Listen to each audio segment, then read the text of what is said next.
En este video voy a hablar sobre el sistema reproductor humano, en específico la anatomía del sistema reproductor humano.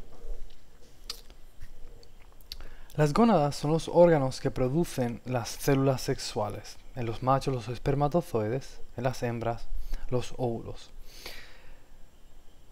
Los humanos pasan por una fase del desarrollo que se le llama pubertad, y la pubertad se entiende es la maduración sexual, y esto ocurre entre los 8 y los 15 años de edad. ¿Cómo comienza este proceso? El hipotálamo secreta una hormona que se llama la hormona liberadora de gonadotropinas. Las siglas son GnRH, porque en inglés se le dice gonadotropin releasing hormone. Eso estimula a la pituitaria a secretar dos hormonas, la LH y la FSH. La LH es la hormona leutinizante, la FSH es la hormona estimuladora del folículo.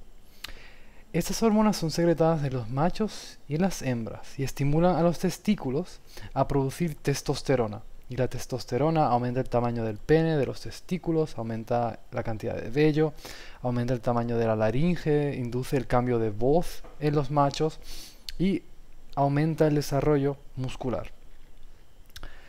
En las mujeres, las hembras, la hormona, la LH y la FSH, estimulan a los ovarios a producir estrógeno.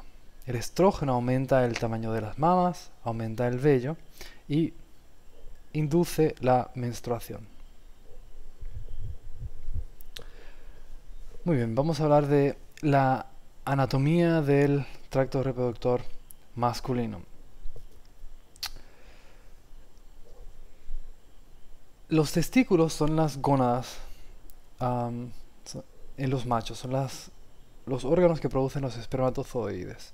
Y los testículos están dentro de un tejido muscular que es casi una piel con músculo que se le llama escroto. Y el trabajo de esta bolsita es mantener la temperatura de los testículos entre 1 y 2 grados centígrados por debajo de la temperatura normal del cuerpo. Porque para producir espermatozoides, los testículos necesitan estar un poquito más fríos que la temperatura del cuerpo. Ahí están los testículos, es donde está ocurriendo espermatogénesis. Y las células que producen espermatozoides se dividen por mitosis y también entonces algunas de esas células hacen meiosis. Y eso es importante porque si todas las células hicieran meiosis, los hombres no podrían, llegaría un momento en que utilizarían todas las células que producen espermatozoides, se quedan sin y los hombres no producen más espermatozoides. Y una diferencia entre la capacidad de producir células, de producir gametos de machos y hembras, es que los machos producen espermatozoides a lo largo de su vida, mientras que las hembras no. Muy bien, los espermatozoides son producidos en el testículo, pasan luego al epidídimo, que es donde se almacenan esos espermatozoides, y luego los espermatozoides pasan al conducto deferente, que también contribuye al almacenaje de espermatozoides y conduce los espermatozoides en dirección a la uretra. La vesícula seminal produce 60% del volumen del líquido que forma parte del semen. La próstata produce también secreciones que constituyen el otro 30% de la secreción que constituye el semen. La glándula bulbouretal es una glándula que produce el preeyaculado. Es una sustancia alcalina que se secreta antes de la eyaculación. Y finalmente los espermatozoides pasan por la uretra y salen afuera. Y la última estructura que debes reconocer es el pene.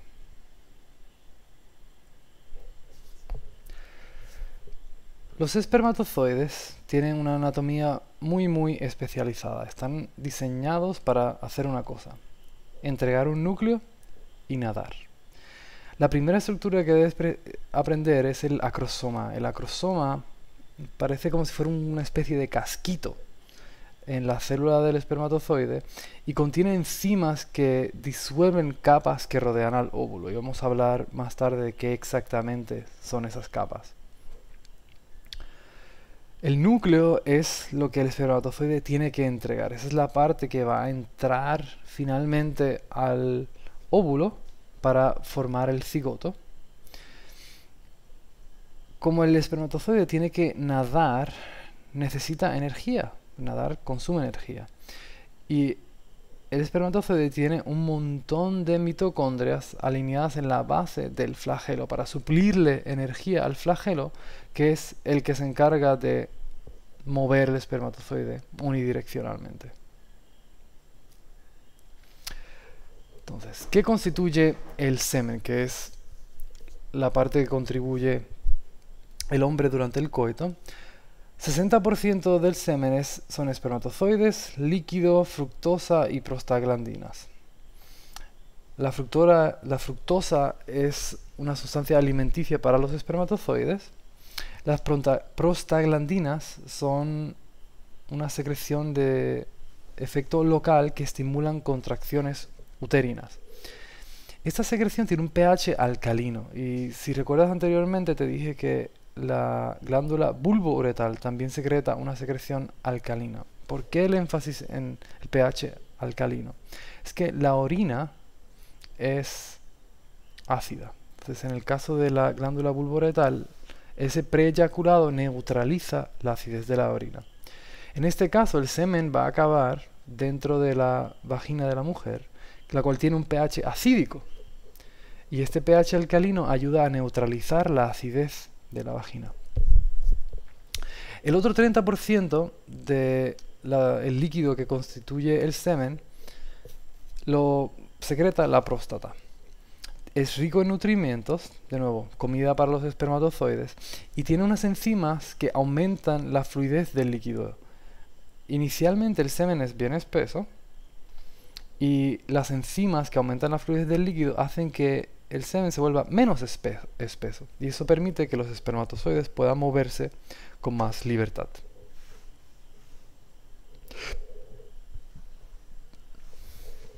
Muy bien, el tracto reproductor femenino. Las gónadas son los ovarios. Los ovarios es donde están los folículos, que son las células que eventualmente producen el óvulo. Esos ovocitos, folículos maduran y producen ovocitos. Los ovocitos se mueven de camino al útero por los tubos uterinos. La parte que recubre la parte de adentro del útero se le llama el endometrio, y esa estructura ahí en forma de pera se le llama el útero. La parte del útero que conecta con la vagina se le llama el cérvix. Y finalmente tenemos la vagina, que es el tubo que conecta al exterior. Por último, debes saber dónde está el clítoris, que es un órgano de origen embrionario similar al pene y es responsable por la sensación de placer en las hembras. En los ovarios hay folículos. Los folículos consisten de un ovocito secundario. Es una célula que ha hecho meiosis 1, pero no ha completado meiosis 2. Y tiene una cubierta de células que nutren a ese ovocito. Las mujeres nacen con un número limitado de folículos. Se estima que cuando nacen tienen unos 2 millones, 2 por 10 a la 6, y luego de la pubertad solamente les quedan unos 400.000, así que pierden 1.600.000 folículos antes de llegar a la pubertad. Así que 400.000 folículos es más o menos lo que les queda en el momento que comienza la menstruación. No produce, a diferencia de los hombres, las mujeres no producen regularmente nuevos folículos. Una vez se acaban, se acabaron. El folículo es el ovocito más unas células accesorias, que son las que te mencioné anteriormente, y esas células accesorias nutren al ovocito y secretan hormonas. El folículo madura y ese folículo que madura eventualmente revienta. Una parte se queda dentro del ovario y la otra es lo que le llamamos el óvulo, que es un ovocito secundario que es liberado y se mueve por el tubo uterino. La parte que queda en el ovario se le llama el cuerpo lúteo. Y ese cuerpo lúteo es importante porque secreta una serie de hormonas, pero eventualmente